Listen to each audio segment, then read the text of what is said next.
Ici Élie Pilon pour le lait au chocolat. Aujourd'hui, le top 4 des crampes au cerveau dans le sport professionnel. Numéro 1. Une terrible erreur d'arbitrage est survenue au baseball lors du deuxième match de la Série mondiale de 1991. Le joueur des Braves retourne toucher le coussin et lorsqu'il est sauf, le premier but des Twins juste décide de le lever et il est retiré. Ah ben ça c'est une belle leçon. Mais si jamais il y a un obstacle dans le chemin de votre réussite, juste pognez-le par la cheville et tirez vers le haut. C'est vraiment le truc. Mais le meilleur moment dans tout ça, c'est quand en entrevue, l'arbitre justifie sa décision en disant In my judgment, his momentum. Ah ouais, c'est toujours bon de se fier au momentum d'un athlète professionnel, hein, parce qu'à ce niveau-là, évidemment, personne ne maîtrise le freinage. Numéro 2. Ça, écoute, ça c'est un fail de renommée mondiale. Ok, 1982, match de football universitaire, la Californie perd 19-20 contre Stanford et il reste 4 secondes au cadran. La Californie va donc tenter un jeu désespéré où 5 passes latérales vont être effectuées avant de marquer le toucher de la victoire. Et là, si vous avez bien observé dans la séquence, c'est assez subtil. Là. Vous allez dire que je cherche les bébites.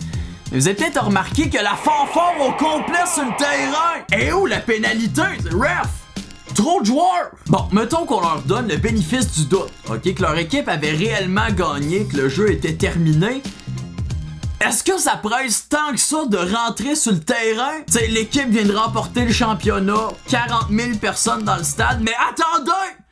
Avant toute chose, on va jouer une version orchestre de I Got a Feeling! Numéro 3. Après la fanfare, qui est pressé de célébrer maintenant dans la catégorie athlète, qui est pressé de célébrer, on a ceci. 2002, finale de conférence, match numéro 6. Tu sais, un bon timing pour commettre la bourde de ta carrière. Je comprendrai jamais les athlètes qui sont à ce point-là pressés de célébrer.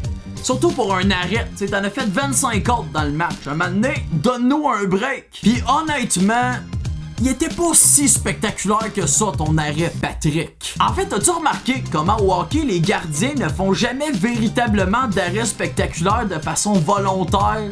Hein, ils se font shooter directement dans le mythe pis sont comme...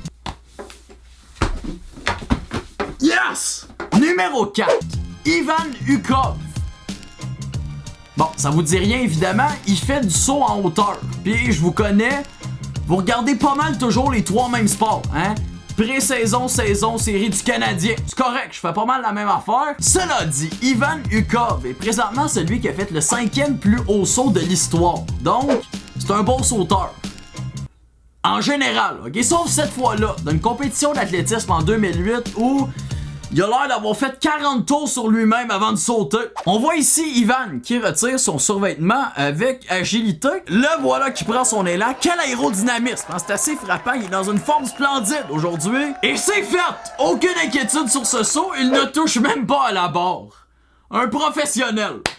Ouais! Bref, c'était le top 4 des crampes au cerveau dans le sport professionnel. À la prochaine!